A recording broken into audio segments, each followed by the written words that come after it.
President Trump is instructing the World Health Organization to institute reforms within a month or lose U.S. membership. One America's Hans Hubbard reports. President Trump is issuing an ultimatum to the World Health Organization. Monday, the president shared a letter he addressed to WHO Director General Tedros Adhanom Ghebreyesus, where he demanded the organization make substantive changes within 30 days or risk losing both America's funding and membership permanently. Expanding on what led to the decision, President Trump contrasted the funding received by the WHO from China and the US, regardless of the fact that America provides more than 10 times more money. The president said the organization seems to take its marching orders from China. I think they've done a very sad job in the last period of time. And again, the United States pays them $450 million a year. China pays them $38 million a year. And they're a puppet of China.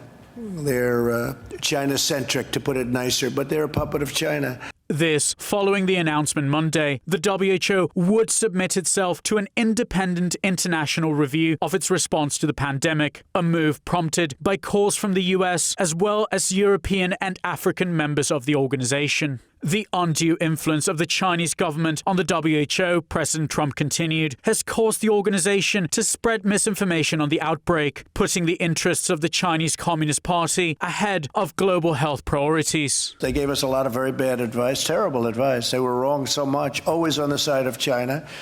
China paid $40 million last year. And we've been paying $450 million a year for many years. Somehow that doesn't work out too well. And the president stated the WHO has applied unequal standards to China and the US, praising the former for its extensive lockdown in Wuhan, even while appearing to condemn the Trump administration's ban on travel from China. People don't like talking about the ban, but it was very important. I was the only one that wanted to do it.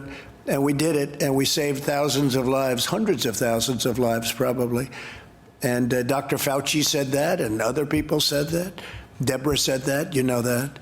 But the World Health Organization was against it. President Trump did not specify the reforms he is asking the WHO to carry out, but did report he has already communicated these personally to the organization's Director General. And the president said a comprehensive review of the world's answer to the pandemic would not be complete without an evaluation of China's role in its early stages.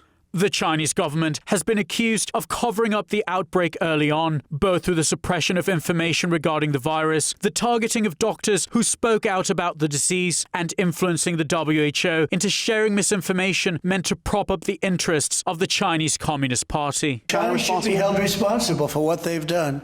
They have hurt the world very, very badly. They've hurt themselves also, but they've hurt the world very, very badly. Yeah, they should be held responsible. The president's ultimatum comes as the latest in a long list of measures undertaken by his administration to reevaluate the relationship between China and international organizations. Its repercussions may well extend beyond the confines of global health measures, analysts say, potentially contributing to the preservation of international bodies' independence and discouraging the manipulation by bad actors. Hans Hubbard, One America News. Want to see more videos like this?